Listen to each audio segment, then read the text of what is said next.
1988 में ओ डेसू नाम का एक अधेड़ उम्र का व्यक्ति अपनी बेटी के जन्मदिन की रात शराब पीकर हंगामा करने के आरोप में गिरफ्तार होता है। उसके दोस्त योहवान उसे छुड़ा कर ले आता है। डेसू अपनी बेटी को फोन करता है और कहता है कि वो जल्दी घर आएगा, लेकिन घर पहुंचने से पहले ही वो अचानक गायब हो जाता है और अपनी बेटी के लिए लाया गया गिफ्ट वहीं छूट जाता है। उसे होश आता है तो खुद को एक होटल के कमरे में बंद पाता है जहां कोई खिड़की नहीं है। उसे नहीं पता कि उसे किसने और क्यों कैद किया है। उसे रोज खाना एक छोटे दरवाजे से दिया जाता है और जब भी उसके बाल काटने, कपड़े बदलने या सफाई के लिए आते हैं तो उसे गैस सुंघाकर बेहोश कर देते हैं। बाहर की दुनिया के बारे में उसे सिर्फ टीवी से ही जानकारी मिलती है। एक दिन उसे पता चलता है कि उसकी पत्नी किम जा योन की हत्या हो चुकी है और पुलिस ने घटनास्थल से उसका खून और फिंगरप्रिंट पाए हैं, जिससे वो मुख्य आरोपी बन जाता है। धीरे धीरे डेसू मानसिक रूप से टूटने लगता है और कई बार आत्महत्या की कोशिश करता है, लेकिन हर बार उसे बचा लिया जाता है। वो अपनी स्थिति से तंग आकर एक डायरी में उन लोगों के नाम लिखने लगता है जिनसे उसकी दुश्मनी हो सकती है। साथ ही वो खुद को मार्शल आर्ट सिखाकर लड़ाई की तैयारी करने लगता है ताकि एक दिन वो अपने अपहरणकर्ताओं से बदला ले सके।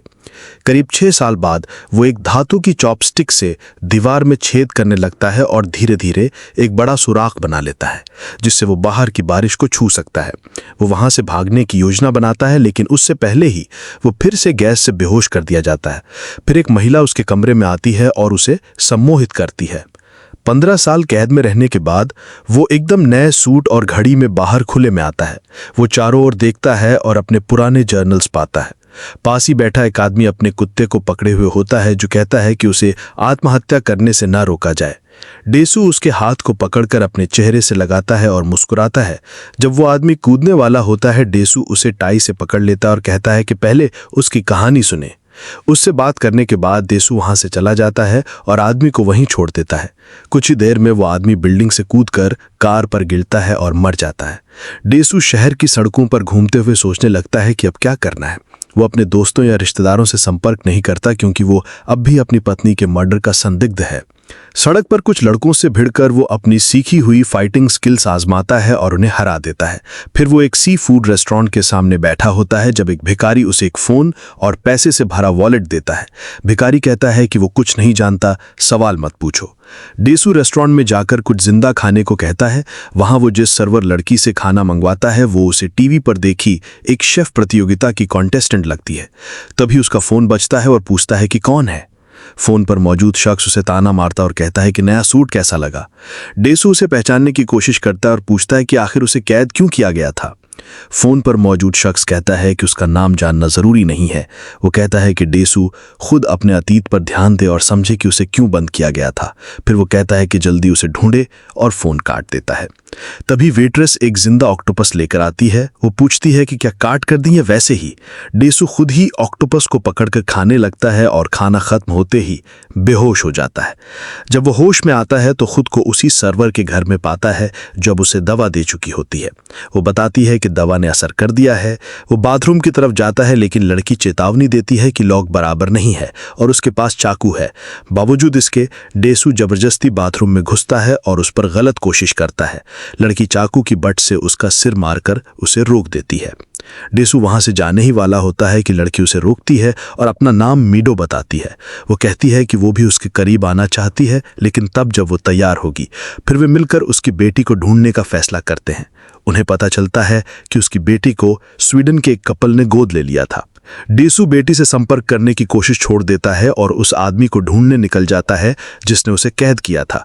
एक दिन मिडो को एवरग्रीन नाम की एक आईडी से ऑनलाइन मैसेज मिलता है जिसमें काउंट ऑफ मोंटे क्रिस्टो के बारे में पूछा जाता है। डेसू को शक होता है और वो स्क्रीन पर देखता है एवरग्रीन उससे कहता है कि बड़ी जेल में रहना कैसा लग रहा है।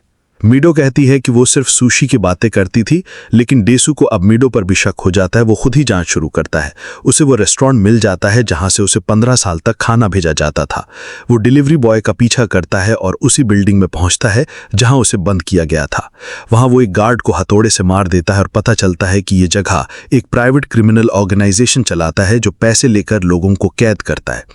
वो ऑपरेशन हेड मिस्टर पार को पकड़ता है और उसके दांत निकालने लगता है ताकि वो सच बोले। मिस्टर पार्क कहता है कि उसने कभी उस क्लाइंट से मुलाकात नहीं की जिसने डेसू को बंद करवाया था, लेकिन उसने उस क्लाइंट की कॉल रिकॉर्ड की थी। डेसू रिकॉर्डिंग लेकर बाहर निकलता है, लेकिन उसके सामने बहुत से लोग खड़े होते हैं। सिर्फ हथौड़े और अपनी मुट्ठियों से वो सबको हरा देता है।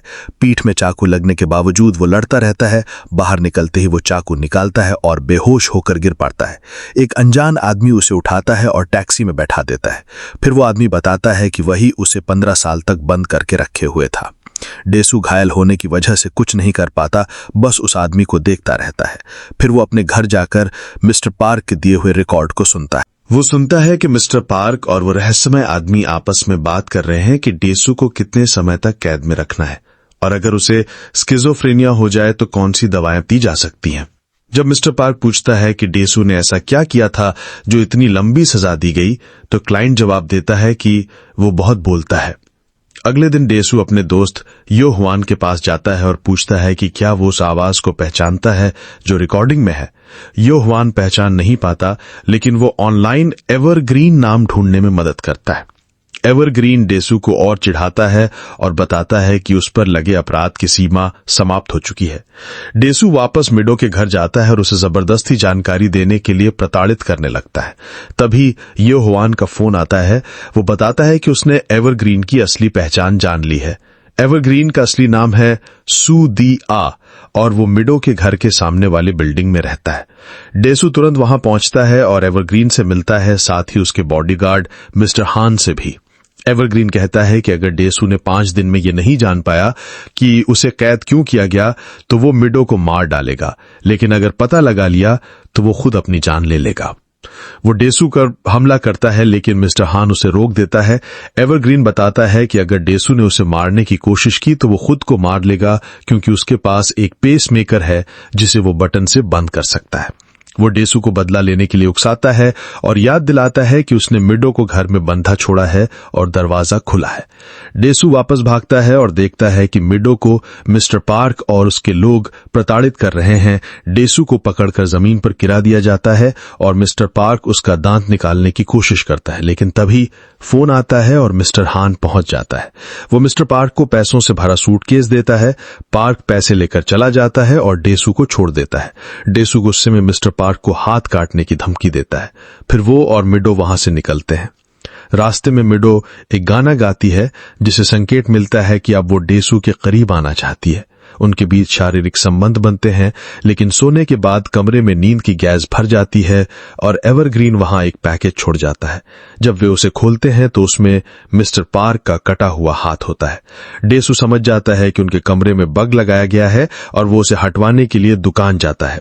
कुछ समय बाद डेसू और मिडो योहवान के इंटरनेट कैफे जाते हैं और एवरग्रीन के बारे में और जानकारी निकालते हैं। सर्च के दौरान उन्हें पता चलता है कि एवरग्रीन उनके स्कूल के ग्रुप का नाम था। डेसू और मिडो पुराने स्कूल की 1979 की क्लास की यादों को देखते हैं और उन्हें पता चलता है कि एवरग्रीन असल में उनका पुराना क्लासमेट ली वूजिन है। डेसू योहवान से पूछता है कि क्या वो वूजिन को जानता है। योहवान कहता है कि उसे याद नहीं। फिर डेसू से एक लड़की सू आ के बारे में पूछता है। योहवान बताता है कि वो मर चुकी है और कहता है कि वो काफी बदचलन थी। उन्हें नहीं पता कि वूजन उसी समय कैफे में मौजूद है और जब वो ये सुनता है तो गुस्से में योहवान को मार देता है। फिर डेसू से कहता है कि सूहा उसकी बहन थी। डेसू मिस्टर पार्क से मिलने जाता है और पूछता है कि उसे कैद में कैसे रखा गया था। मिस्टर पार्क बताता है कि उसने पानी में ड्रग्स मिलाया था ताकि डेसू को हिप्नोटाइज करना आसान हो।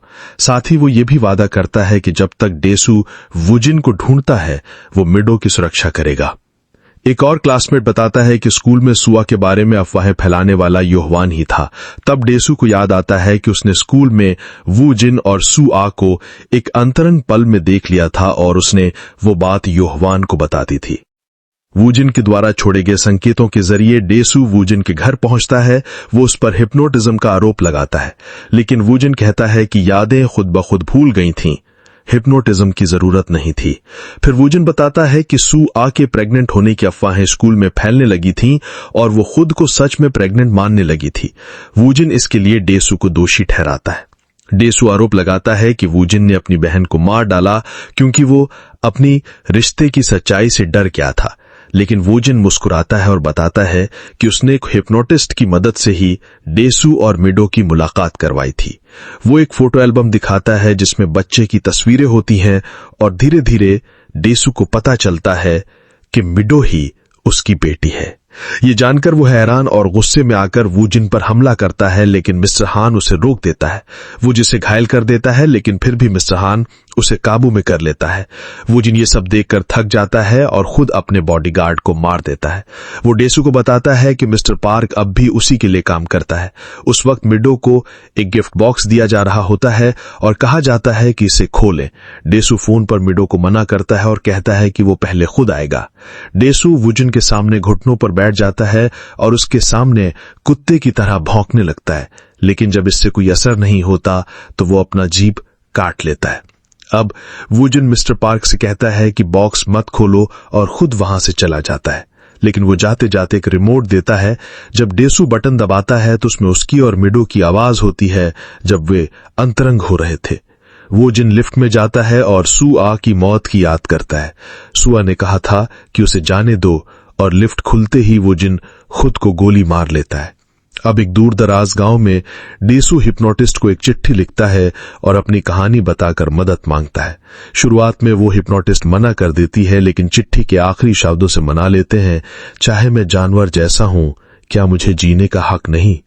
हिप्नोटिस्ट चेतावनी देती है कि शायद कुछ गलत हो जाए और उसकी याददाश्त पर असर पड़े, लेकिन डेसू मान जाता है। वो हिप्नोटाइज करती है और कहती है कि अब उसका दिमाग 2 हिस्सों में बटेगा, एक हिस्सा जो मिडो की सच्चाई कभी नहीं जानेगा और दूसरा हिस्सा जो सच्चाई जानकर हमेशा चुप रहेगा।